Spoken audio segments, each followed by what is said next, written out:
got their first win over the Celtics last night. Thanks to a red-hot Embiid, he finishes with 52 points, 13 rebounds.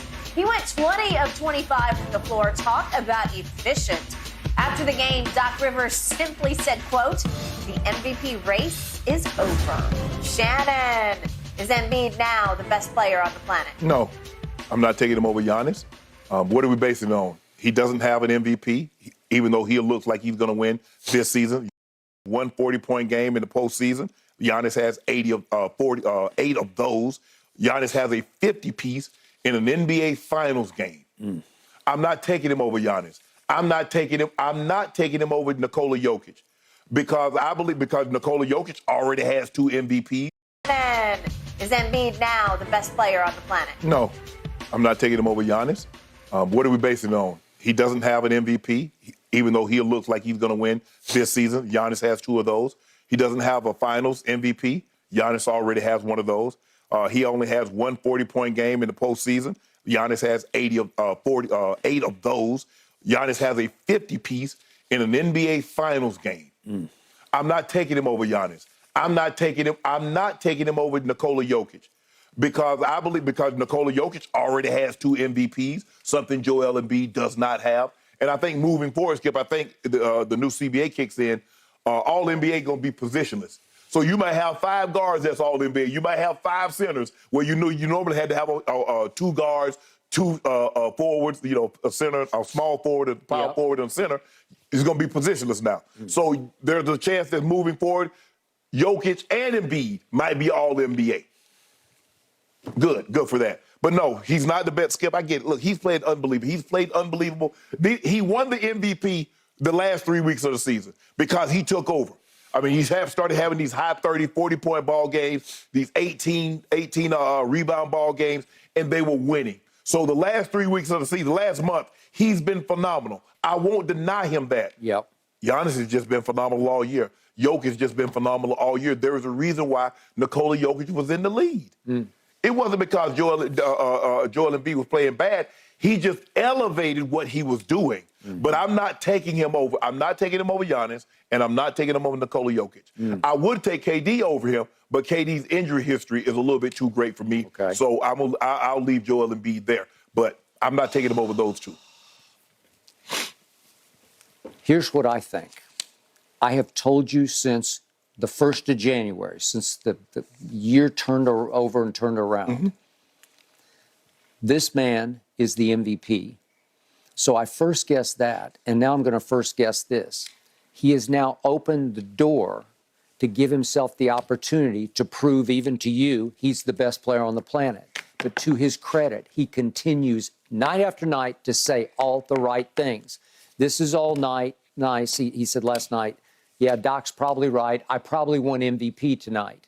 But then he added, it doesn't matter because all that matters for me and us is this postseason. Yes. Is the playoffs. Yes. Because he's got nothing to show in the postseason. Nothing of any magnitude at all. To all your points, Giannis does, he does not. But you remember, Skip, when Giannis was in the MVPs, he was getting kicked out.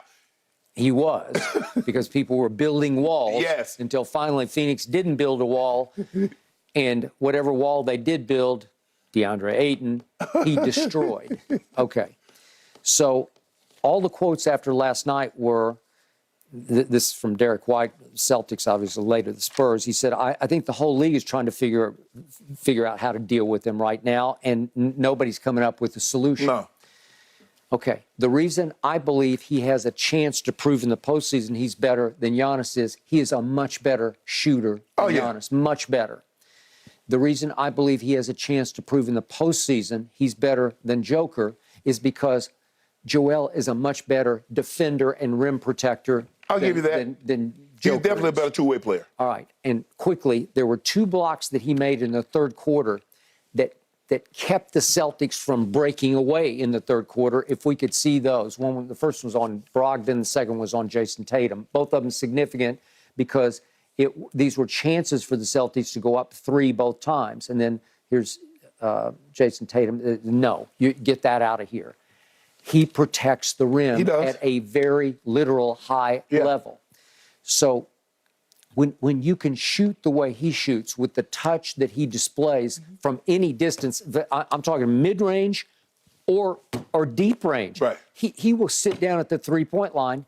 He went and beat Giannis at Giannis, and with 40 seconds left, he sat down at the three-point line and said, I got this, and he ripped one from three that put them ahead for the first time. Remember, they were down 14 in the third quarter. Yeah. Joker went to Philly back in January and got destroyed. It was 48 points to 27. 47-24. 47-24. It was a demolition. It was a destruction. It was Joel saying, okay, watch this. And on any given night, when he says, watch this, you better look out. Yeah. Now, what's Giannis got over him? Every single night, Giannis says, watch this. Every single possession, every single dribble, Giannis says, watch this. I don't know if I've seen anything like it. Okay? Nobody has ever played harder than Giannis does every single second of a basketball game. You know what he is, Skip? Yeah. He's how everybody says Russell Westbrook. That's what Giannis is. Giannis is a bigger version of what Russ is. Obviously, you know. And Giannis plays hard on both ends. At both ends. That's the thing. I mean, he gives you all the chase down block last night. Skip, you're like, oh, you ain't finna get no dunk here. Yeah. You ain't finna dunk this. Okay. Perception is reality. Yes. The perception of Joel to this moment is there are too many nights when you do see that quote unquote bad body language. It comes across half-hearted body language. It comes across like I'm not into it tonight body language. It's kind of his nature. It's almost his equivalent of Emmitt Smith. You remember Emmitt used to sort of drag himself back to the huddle like, I can't do this anymore. I'm out of gas. Or his shoulder got busted against the Giants up there in that game that was for all the marbles. And I just got to drag my shoulder back here. Again, I'm told by the trainer after the game in the locker room. I asked him if he wanted an injection at halftime. He's scared of needles. Yes. Okay?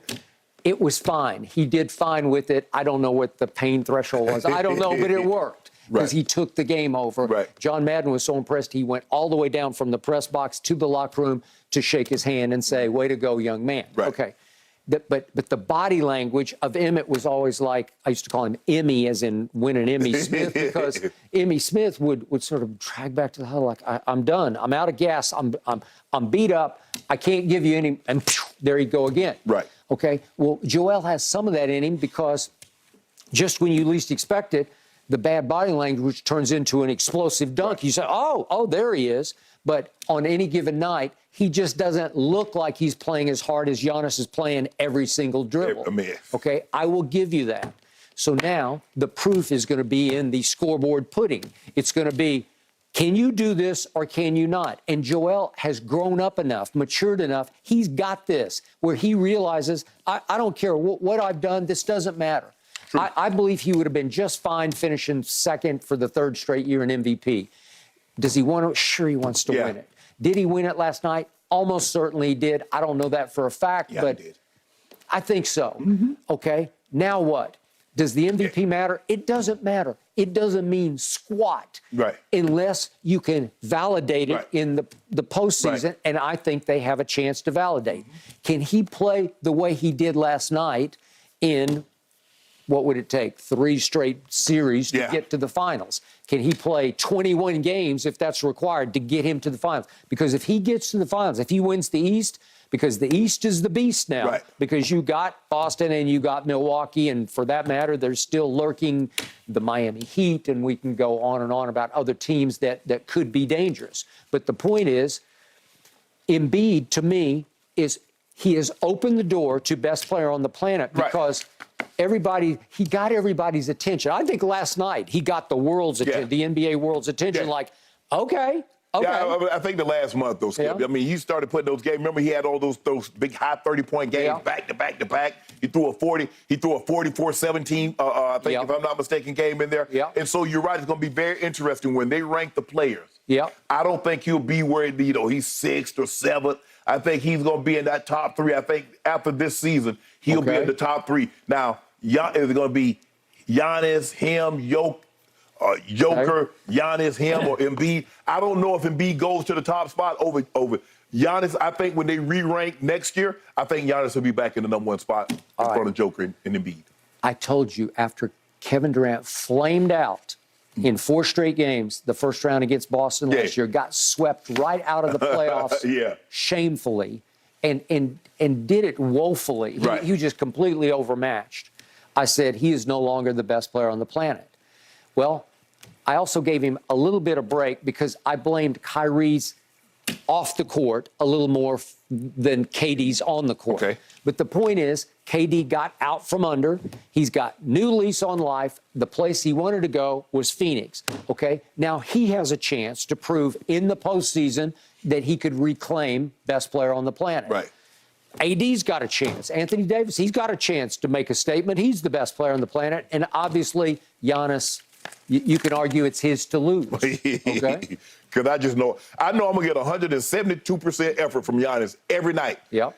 Hey, he might claim 13 free throws. He might go 8 or 21 from the free throw line. He might. But I tell you what, it's not going to be because he could probably because he's tired. Because he's running hard on the offensive end and on the defensive end. Lord, please give us Embiid versus Giannis. You don't want that. Yes. That's not what you want. You don't want them problems. I am begging. You don't want them problems, Skip. I am dreaming of it. Be careful what you wish for.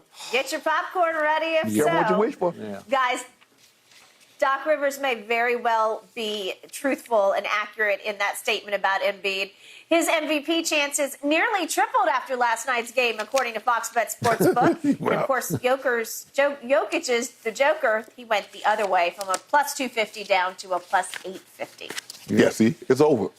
Talking about predictions, Russell Westbrook, gentlemen, is he going to be the key to a Clippers victory over the Lakers tonight? Let's discuss in just a moment.